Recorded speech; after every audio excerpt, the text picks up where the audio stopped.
Hi friends, welcome back to the channel. Uyire Unnale episode 20. எனக்கு உங்களை ரொம்ப பிடிச்சிருக்கு கார்த்திக். கதைக்குள்ளே போகலாமா? லாஸ்ட் எபிசோடில் கீர்த்தி அண்ட் கார்த்திக் காதலுடைய அடுத்த கட்டத்திற்கு ரொம்ப தயக்கத்தில் இருக்கிறாங்க செல்றதுக்கு. இந்த கட்டத்தில் அவங்க அதை எப்படி எக்ஸ்பிரஸ் பண்ணுறாங்கன்னு பார்க்கலாம். அப்படியே கொஞ்சம் கொஞ்சமாக இருவரும் அன்பு இருந்தும் இல்லாமலும் இருந்தார்கள். கார்த்திக் மட்டும் கொஞ்சம் விலகியே இருந்தான். கீர்த்தியோ கார்த்திக்குடன் நெருங்கி கொண்டேதான் இருந்தாள். அன்று கார்த்திக் திடீரென ஆஃபீஸ் முடிந்து வீட்டிற்கு வந்ததும் கீர்த்தி என்று அழைத்தான். பின் சொல்லுங்க, திங்ஸ்லாம் பேக் பண்ணு, நம்ம 3 நாள் வெளியூர் போகிறோம் என்று சொன்னான். கீர்த்திக்கு எதுவும் சற்று புரியாமல், 3 நாளா? ஆமாம், சீக்கிரம் கிளம்பு. எங்கே போகிறோம்? யாரை பார்க்க போகிறோம்? ஏற்கனவே லேட் ஆகிவிட்டதால் கார்த்திக் அவசரமாக லேப்டாப், அவனுடைய ஃபைல்ஸ், கோப்புகள் எல்லாம் எடுத்து கொண்டிருந்தான். கீர்த்தி மட்டும் அவன் அவசரத்தை புரிந்து கொள்ளாமல் எங்கே, எப்போ என்று ஜாலியாக கேள்வி கேட்டுக்கொண்டே இருந்தாள். கிளம்பு, போற வழியில சொல்ற என்று கார்த்திக் பொறுமையாக தான் எடுத்து சொன்னான். பின் அதை தெரியாமல் சொன்னாதான் கிளம்புவேன் என்று கீர்த்தி சற்று அடம் பிடித்ததால் அவசரத்தில் இருந்த கார்த்திக்கிற்கு கோபம் வந்துவிட்டது. ஏய், கிளம்புன்னு சொல்றான்ல, இல்லைனா நீ இங்கேயே இரு, நான் மட்டும் போறேன் என்று அவன் குரல் சற்று உயர்ந்தது. உடனேவே கீர்த்தி அமைதியாகிவிட்டாள். பின் சோகமாக, எங்கன்னு தானே கேட்டேன் என்று மெதுவாக கார்த்திக்கை பார்த்து கேட்டாள். சும்மா கேட்டுட்டே இருப்பியா? ஒரு தடவை சொல்றது உனக்கு புரியாதா என்று கார்த்திக் சொன்னான். அதற்கு மேல் எதுவுமே அவள் பேசாமல் கீர்த்தியின் கண்களில் கண்ணீர் மட்டுமே வந்துவிட்டது. அதை பார்த்த கார்த்திக்கே கொஞ்சம் வருத்தமாக தான் இருந்தாலும் அவசரத்தில் இருந்ததால், சரி அங்கே போய் வேணும்னா எதுவாக இருந்தாலும் வாங்கிக்கலாம் என்று சொல்லிக்கொண்டு அவனுடைய பைகளையும் அவனே எடுத்து பேக் செய்து வைத்தான். அவனுக்கு தேவையான திங்ஸையும் அவனே எடுத்து பேக் செய்து கொண்டான். பின் கீர்த்தியும் முகம் கழுவி கொண்டு அவளுக்கு தேவையான ஒரு சில பொருட்களை மட்டும் அவள் ஒரு ஹேண்ட்பேக்கில் எடுத்துக்கொண்டு அவனுடன் புறப்பட்டாள். பின் வீட்டையும் பூட்டிவிட்டு இருவரும் காரில் கிளம்பினார்கள். வந்த அவசரத்தில் ஒரு அரை மணி நேரத்திலேயே அவர்கள் ட்ரிப்பை ஸ்டார்ட் பண்ணிவிட்டார்கள். கீர்த்தி அமைதியாக இருந்தாள். கார்த்திக்கும் மனசுக்குள் குற்ற உணர்வு இருந்தது. ஆனால் அதை அவன் வெளிக்காட்டவில்லை எப்போதும் போல். உண்மையில் கார்த்திக்கு பெங்களூரில் முக்கியமான வேலை ஒன்று இருந்தது. அங்கே அவர்களுடைய ஒரு அப்பார்ட்மெண்ட்டும் இருந்தது. கார்த்திக் அங்கதான் அவன் ஒர்க் செய்து கொண்டு இருந்தான். இந்த முறை அந்த ஆஃபீஸிலிருந்து அவனுக்கு அழைப்பு வந்ததால் அங்கு அவன் செல்லக்கூடிய ஒரு வேலை வந்தது. அதனால்தான் கீர்த்தியும் கூட இருந்தால் நல்லா இருக்கும், இனி அவளை விட்டு இருக்க முடியாது, அவ கூடவே இருக்கட்டும் என்று நினைத்து அவளையும் திடீரென்று அழைத்து கொண்டு வந்திருந்தான். அவனோடு அவன் அலுவலகத்திலிருந்து யாரும் வரவில்லை என்ப காரணத்தால் அந்த முடிவை அவன் எடுத்தான். ஆனால் காலையில் மீட்டிங் இருப்பதால் அவசரத்தில் கத்திவிட்டான். கிட்டத்தட்ட 2 மணி நேரம் பயணம் செய்தும் இருவரும் பேசிக்கவே இல்லை. வழி முழுவதும் கார்த்திக் மட்டும் அவனது பிஸ்னஸ் கால்ஸை எடுத்து பிஸியாக பேசிக்கொண்டே வந்தான். கீர்த்தி கொஞ்ச நேரம் தூங்கினால், கொஞ்ச நேரம் ஜன்னல் வழியாக வெளியே பார்த்து கொண்டே வந்தாள். சில நேரத்தில் தூங்கியிருந்த கீர்த்தியை பார்த்த கார்த்திக்கோ இவளை இவ்வளவு கஷ்டப்படுத்திருக்க தேவையில்லை என்று தோன்றியது. பின் அவனுக்கே ஏதோ போல் தோன்ற ஒரு காஃபி ஷாப் அருகில் காரை நிறுத்தினான். கீர்த்தி நல்லா தூங்கி கொண்டிருந்தாள். அவளை பார்த்து கொண்டிருந்தவனுக்கு ஏதோ அவளை பார்த்து சற்று கத்திவிட்டேனே என்றது போல் தோன்றி அவளிடம் பேச அவன் முற்பட்டான். பின் தானாகவே அவனுக்கு சிரிப்பு வந்தது. பின் கீர்த்தி. அவள் அசையவே இல்லை. கொஞ்சம் அருகே வந்தவன் மெதுவாக அம்மு என்று அழைத்தான். அந்த ஒரு வார்த்தை கீர்த்திக்கு கனவிலிருந்து கேட்கும் மாதிரி இருந்தது. கண்களை திறந்தவள் ஒரு நொடி தான் எங்கே இருக்கிறோம் என்று புரியாமல் பார்த்தாள். ஆனால் அவளுக்கு இன்னமும் கோபம் மட்டும் குறையவில்லை. எதுவுமே சொல்லாம கிளம்பு என்று சொன்னால் என்ன? இவர் ஏன் இப்படி எதுக்கெடுத்தாலும் கத்துறாரு என்று ஒரு பக்கம் கார்த்திக்கு மேல் கோபம் இருந்தாலும் மறுபக்கம் அவனிடம் அவள் அதை காட்டவில்லை. பிறகு கார்த்திகை பார்த்ததும் மீண்டும் முகத்தை திருப்பி கொண்டாள். வாடி, காஃபி குடிக்கலாம் என்று கார்த்திக் கூப்பிட்டான். எனக்கு வேண்டாம் என்றாள் கீர்த்தி. வா என்றான். வேணாம் என்றாள். இப்ப வரியா இல்லையா என்று கொஞ்சம் குரலை உயர்த்தினான். கீர்த்தி அமைதியாக இறங்கி வந்தாள். பின் கஃபேவில் 2 காஃபி, ஒரு சாண்ட்விச்சை ஆர்டர் செய்தான் கார்த்திக். ஆனால் கீர்த்தி இன்னும் அமைதியாகவே தான் இருந்தாள். பின் கார்த்திக் மெல்ல அவளிடம், கீர்த்தி இங்க பாரு, எனக்கு ஒரு பிஸ்னஸ் ஒர்க் டி, என்னோ கூட யாரும் வரல, அதான் உன்னையும் கூட்டிட்டு போலான்னு வந்தேன்.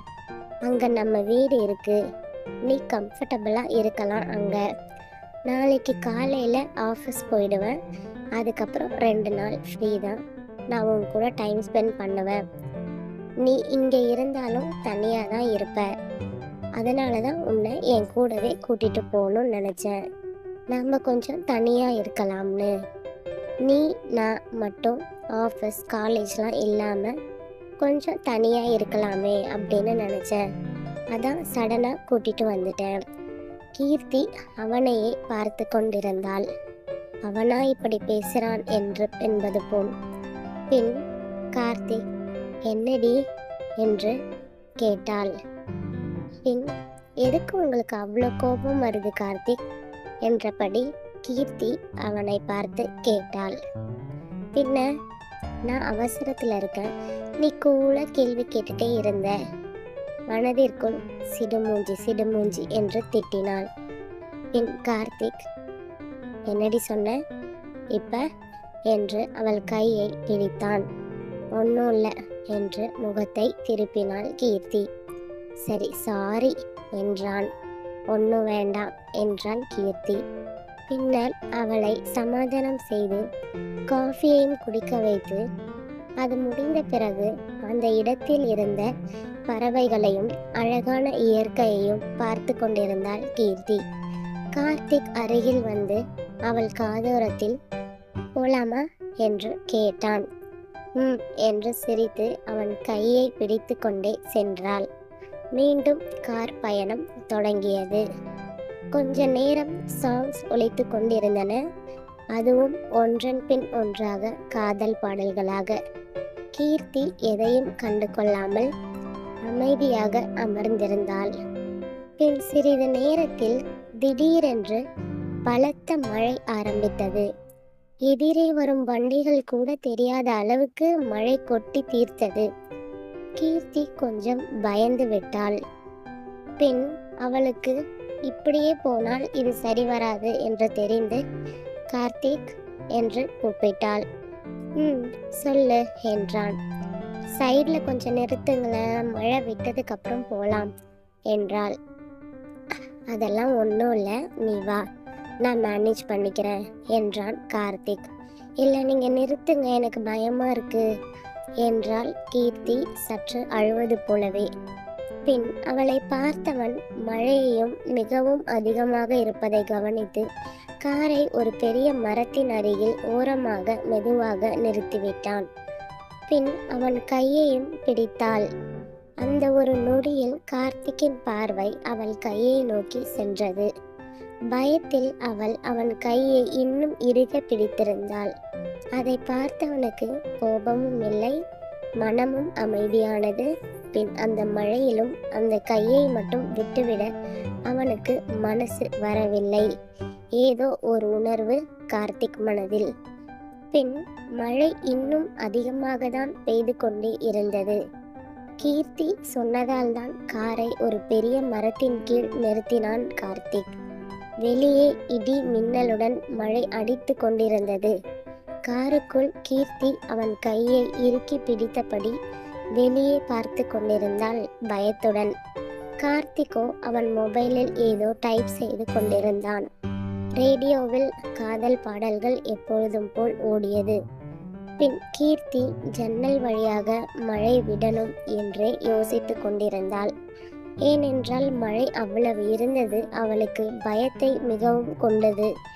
பின் சுமார் 1 மணி நேரத்திற்கு பிறகு மழை கொஞ்சம் குறைய ஆரம்பித்தது. மீண்டும் காரை எடுத்தான் கார்த்திக். இந்த முறை முன்பு போல அமைதி இல்லை. இருவரும் கொஞ்சம் கொஞ்சமாக பேச ஆரம்பித்தனர். கீர்த்தி கார்த்திக்கிடம் சிங்கப்பூர் போனதுக்கு அப்புறம் என்ன மிஸ் பண்ணீங்களா என்று கேட்டாள். கார்த்திக் ஒரு நிமிடம் இருந்து பின் அவளை பார்த்துவிட்டு இல்லை என்றான். கீர்த்தியின் முகம் உடனே சோர்ந்தது. அவன் சிரித்துவிட்டு மிஸ் பண்ணல என்றான். ரொம்ப மிஸ் பண்ண என்றான். கீர்த்தி அவனை பார்த்து உண்மையாவா என்றாள்.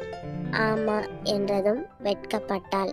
அதை பார்த்த கார்த்திக் சிரித்துவிட்டு கீர்த்தியை கையை இன்னும் சற்று இறுக்கி பிடித்துதான் சென்றான்.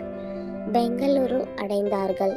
அன்று இரவு 11:30 இருவரும் வீட்டிற்குள் வந்தனர். கீர்த்திக்கு அந்த அபார்ட்மெண்ட் ரொம்ப பிடித்திருந்தது. பெரிய பால்கனி, அழகான ஹால், ஓப்பன் கிச்சன். அவள் ஒரு குழந்தையை போல எல்லாவற்றையும் சுற்றி சுற்றி பார்த்து கொண்டிருந்தாள். கார்த்திக் மட்டும் அமைதியாக அவளை பார்த்து கொண்டிருந்தான். பின் என்னங்க, இந்த வீடு ரொம்ப அழகா இருக்கு என்று கார்த்திக்கிடம் சொன்னாள். ஆமா என்று கார்த்திக்கும் தலையசைத்தான். நீங்க இங்கதான் எப்பவும் தங்குவீங்களா என்று கேட்டாள். ஆமா, வேலையில இருக்கும்போது மட்டும். அப்போ இங்க யாரும் இல்லையா என்றாள். இல்ல, இப்போ நம்ம 2 பேர் தான். அந்த நம்ம 2 பேர் என்ற வார்த்தை இருவருக்கும் ஒரு வித்தியாசமான உணர்வை கொடுத்தது. சரி, பேக்லாம் அரேஞ்ச் பண்ணு, தூங்கணும், நாளைக்கு முக்கியமான மீட்டிங் டி.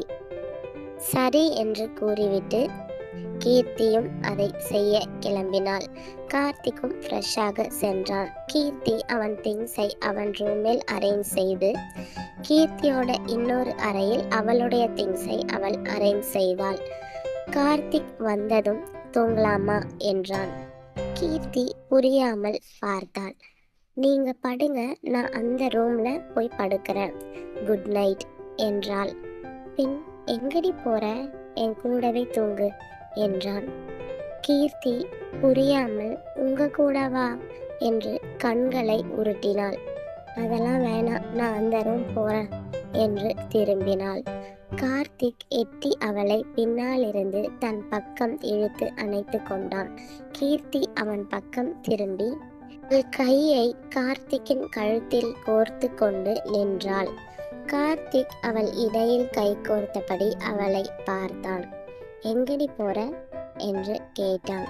அந்த ரூம்க்கு என்றாள் கீர்த்தி. அதெல்லாம் வேணாம், என் கூடவே இரு என்றான் கார்த்திக். கீர்த்தி எதுவும் பேசாமல் அவனை பார்த்தாள். கார்த்திக் சற்று நெருங்கி வந்து என் கூட இருக்க வேணாமா உனக்கு என்றான். கீர்த்தி அவன் கண்களை மட்டுமே பார்த்து கொண்டே இருந்தாள். பின் நீங்க தானே தள்ளி இருக்கீங்க என்கிட்ட இருந்து என்று அவன் டிஷர்ட் பட்டனை போட்டபடி சொன்னாள். கார்த்திக் அதை கேட்டு விட்டு தள்ளி இருக்கணும்னா என் பக்கமே வராம இருக்கிறது இல்லை கீர்த்தி. நீ இப்ப படிச்சிட்டு இருக்க.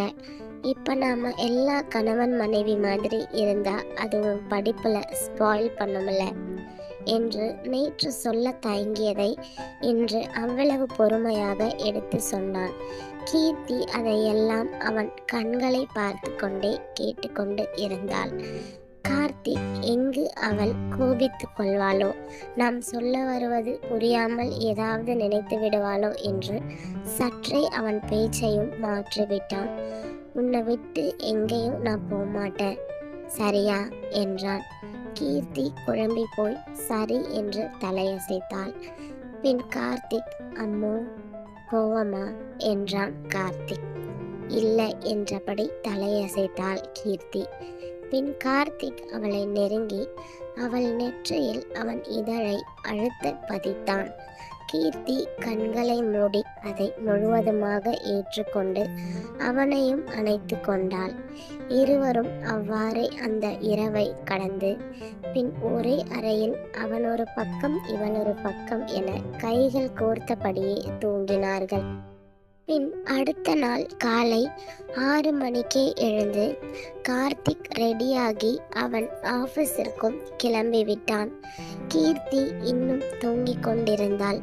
போகும் முன் அவள் நெற்றியில் விழுந்திருந்த முடியை மெதுவாக காதோரத்தில் ஒதுக்கிவிட்டு அவள் கன்னத்தை வருடிவிட்டு கிளம்பிவிட்டான். காலை 9 மணிக்கு எழுந்த கீர்த்தி வீட்டில் யாரும் இல்லாததை பார்த்து கொஞ்சம் வெறுமையாக தான் உணர்ந்தாள். இங்க சிடுமூஞ்சி இல்லாம வீடே அமைதியா இருக்கு என்று புலம்பிக் கொண்டே காஃபி போட்டுக்கொண்டு டிவி பார்த்தாள். பின் மதியம் 1 மணி ஆனது. சாப்பிட்டு முடித்துவிட்டு போர் அடித்து கொண்டிருந்ததால் பால்கனியில் இருந்த கார்த்திக்கின் அழகிய செடிகளுக்கு தண்ணீர் ஊற்றினாள். அப்போது ஃபோன் அடித்தது. சிடுமூஞ்சி காலிங் என்று பார்த்த உடனேயே சிரித்துவிட்டு அவள் உடனே ஆர்வமாக ஃபோனை அட்டன் செய்தாள். அங்கே ஆஃபீஸ் மீட்டிங் முடிந்து ரூமில் இருந்த கார்த்திக் எடுத்தவளும், என்ன பண்ற? சும்மா உங்க செடி கூட பேசிட்டு இருக்க என்றாள். சிரித்து விட்டு, சாப்பிட்டியா? அழுதியா? நான் ஏன் அழுவேன் என்றாள் கீர்த்தி. அப்படின்னா என் வாய்ஸ் இப்படி இருக்கு என்றான். ஒன்றும் இல்லை, டயர்டாக இருக்கு. சரி சாப்பாடெல்லாம் ஆர்டர் பண்ணி சாப்பிடு, சரியா? ஈவினிங் சீக்கிரம் வந்துடுவேன் என்று ஃபோனை கட் பண்ணினான். ஆனால் மாலை 6 மணி, 7 மணி, 8 மணியும் ஆனது. கார்த்திக் வரவில்லை. கால் பண்ணினாலும் பிஸி. இரவு 9:15 கதவு திறக்கும் சத்தம். சோர்வாக உள்ளே வந்தான் கார்த்திக். ஆனால் கீர்த்தி முகத்தை திருப்பி கொண்டு டிவி பார்த்து கொண்டிருந்தாள். பின் கார்த்திக் அவன் வருவான் என்று சொன்னது டைம் ஆகிவிட்டதால் அதை சமாளிக்க அம்மு என்றான். அவள் ரெஸ்பான்ஸ் கொடுக்கவில்லை. கீர்த்தி என்றான். அவள் திரும்பவில்லை. இங்க பாரு கீர்த்தி. பின் கீர்த்தி பேசாதீங்க என்றாள். ஏன் என்றான் கார்த்திக். சீக்கிரம் வரேன்னு சொன்னது யாரு? மீட்டிங் டே, லாஸ்ட் மினிட்ல என்றான் கார்த்திக். சாரி டி என்றான். கீர்த்தி எனக்கு சாரி வேண்டாம் என்றாள். அப்போ பேசவே வேணாம் போங்க என்று சொல்லிவிட்டு ரூமுக்குள் போய்விட்டாள். கார்த்திக் சிரித்தான். இது கோபமா இல்லை என்னை மிஸ் பண்ணதால வந்த கோபமா என்று தனக்கு தானே சிரித்து கொண்டான். 10 நிமிடங்கள் கழித்து கிச்சனில் இருந்து சத்தம். கீர்த்தி சாப்பிடாமல் இருந்ததை கவனித்து அமைதியாக நூடுல்ஸ் செய்து அதுடன் காஃபி எடுத்துக்கொண்டு ரூமிற்கும் சென்றான். கதவை தட்டினால் வேண்டாம் என்றான். தெர என்றதும் திரும்பவும் வேண்டாம் என்றாள். இப்போ திறக்கிறியா இல்லைனா உடைக்கட்டுமா என்றான். பின் உடனே வந்து திறந்தாள். ஏன் இப்படி பண்ற? எனக்கு பசிக்கல என்றாள். பொய் சொல்ற? இல்லை உண்மையாதான் என்றாள். சரி எனக்கு பசிக்குது, வந்து கம்பெனி கொடு என்று பிளேட்டை அவள் கையில் கொடுத்தான். அதை கேட்ட கீர்த்திக்கு சிரிப்பு வந்து அவனிடம் வந்தாள். என்னங்க, நீங்கள் நூடுல்ஸ் கூட செய்வீங்களா? ஹரிஷ் இதை கஷ்டப்பட்டு கற்றுக் கொடுத்தான். சூப்பராக இருக்குங்க, தேங்க்யூ என்றான் கார்த்திக். பின் சாப்பிட்டு முடித்த பின் பால்கனியில் நின்று கொண்டு பெங்களூருவின் இரவு பால்கனியில் நின்றபடி அந்த நகரத்தின் அழகை இருவரும் ரசித்து கொண்டிருந்தார்கள். குளிர்ந்த காற்று மெதுவாக வீசிக்கொண்டிருந்தது. கார்த்திக் எப்போதும் ஆஃபீஸ், லேப்டாப், மொபைல் என்று பிஸியாக இருப்பான். கீர்த்தியும் காலேஜ், ப்ராஜெக்ட், எக்ஸாம் என்று பிஸியாக இருப்பாள். ஆனால் கடந்த சில நாட்களாக கீர்த்தியும் கார்த்திக்குடன் கொஞ்ச நேரமாவது தனியாக இருக்க வேண்டும் என்ற ஆசை அதிகமாகிக் கொண்டே இருந்தது. இன்று லேப்டாப் இல்லை, ஆஃபீஸ் கால் இல்லை, மொபைல் இல்லை. கார்த்திக் முழுவதுமாக அவள் அருகிலேயே நின்றிருந்தான். அது கீர்த்திக்கு ஒரு விதமான மகிழ்ச்சியை கொடுத்தது. அவன் அருகில் நின்று கொண்டு அந்த குளிர்ந்த காற்றை ரசித்து கொண்டிருக்கும் போது கீர்த்தியின் மனம் 1000 சந்தோஷத்துடன் பட்டாம்பூச்சி போல் பறந்தது. இவர் இப்போ என் கூடயே இருக்கிறார். கார்த்திக் அவள் அருகில் இருப்பது அவளுக்கு மிகவும் சந்தோஷமாக இருந்தது. இப்படியே எப்போதும் இவருடன் இருக்க வேண்டும் என்று அவள் மனம் ஆசைப்பட்டது. கார்த்திக் எப்போதும் போல அமைதியாக தான் இருந்தான். அவன் காதலை வார்த்தைகளில் வெளிப்படுத்த தெரியாதவன். ஆனால் கீர்த்தியை நினைக்காமல் அவனால் இப்போது இருக்க முடியாது. அவளை யாருக்காகவும் அவனால் விட்டு கொடுக்கவும் முடியாது.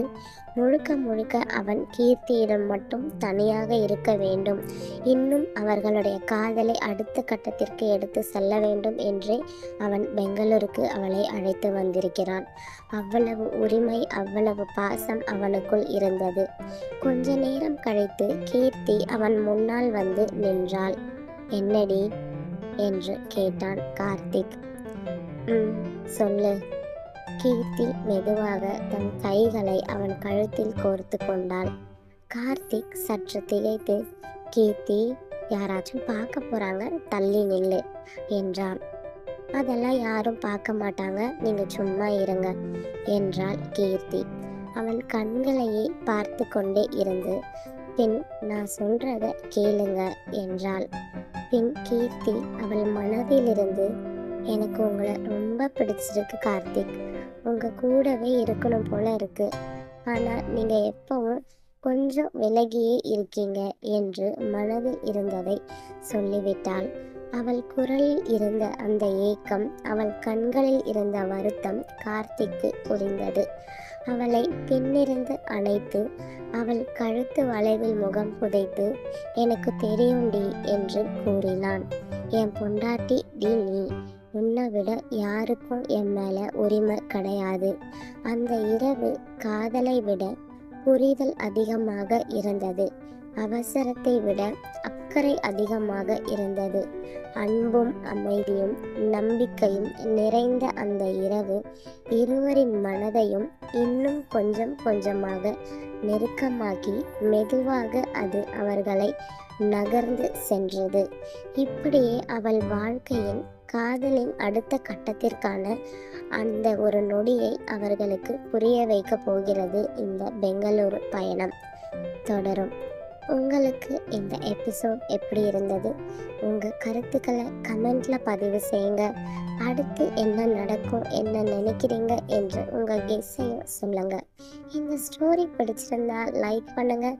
என் சேனலை சப்ஸ்கிரைப் செய்து சப்போர்ட் பண்ணுங்கள். உங்கள் ஆதரவே இந்த கதையை இன்னும் அழகாக கொண்டு போகும். Thank you and bye.